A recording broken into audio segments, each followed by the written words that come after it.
Attention, les paragraphes qui suivent contiennent des spoilers sur l'épisode d'Un si grand soleil diffusé lundi soir sur France 2. Si vous ne voulez rien savoir, ne lisez pas ce qui suit. Lundi 26 octobre dans Un si grand soleil. Moréas fait chanter Elisabeth. Dans la matinée, Moréas demande à Elisabeth de renoncer à exiger qu'il donne de l'argent à des associations caritatives et de lui céder l'option d'achat de Diagno Intel pour €1 symbolique. Lorsque Fanny déclare avoir déniché des fichiers compromettants sur des sociétés écrans domiciliées aux îles Caïmans qui pourraient intéresser le fisc français, Moréas la menace de tout transmettre à la presse si elle venait à refuser son marché.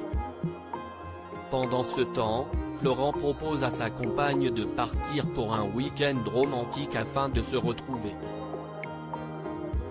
L'infirmière est très emballée par cette idée mais reçoit un appel d'Elisabeth qui la somme de la rejoindre à son bureau au plus vite.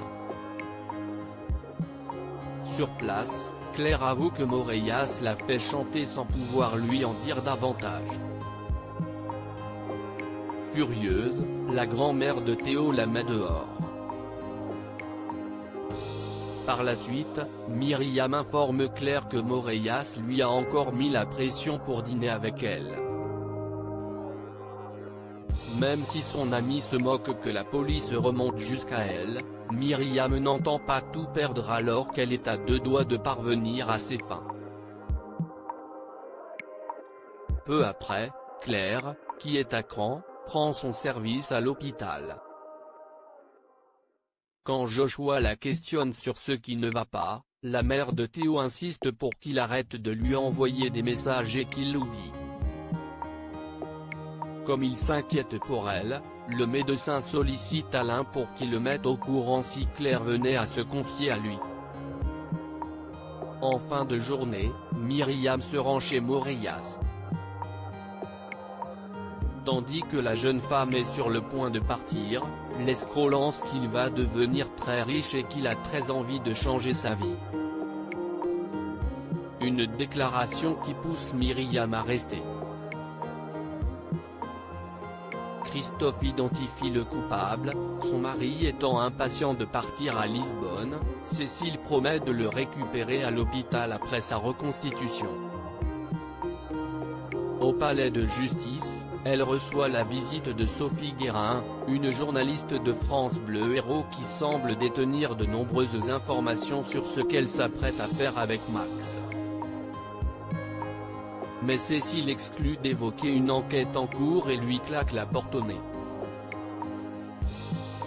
La juge téléphone ensuite à Christophe pour le prévenir qu'une journaliste s'intéresse de près à son affaire puis le prie de respecter le secret de l'instruction si cette dernière tentait de l'interroger. Plus tard, Élise rapporte à Becker et à la juge Alphand que la société informatique d'Antoine Jacquemin, le neveu de la défunte, est en liquidation.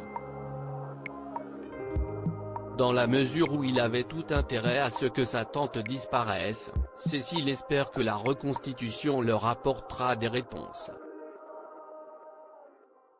Au cours de celle-ci, Max paraît nerveux mais retrouve rapidement son calme au moment où l'aide à domicile de la défunte s'approche de lui. Et quand le neveu de la victime avance à son tour, le chien lui saute dessus de manière affectueuse.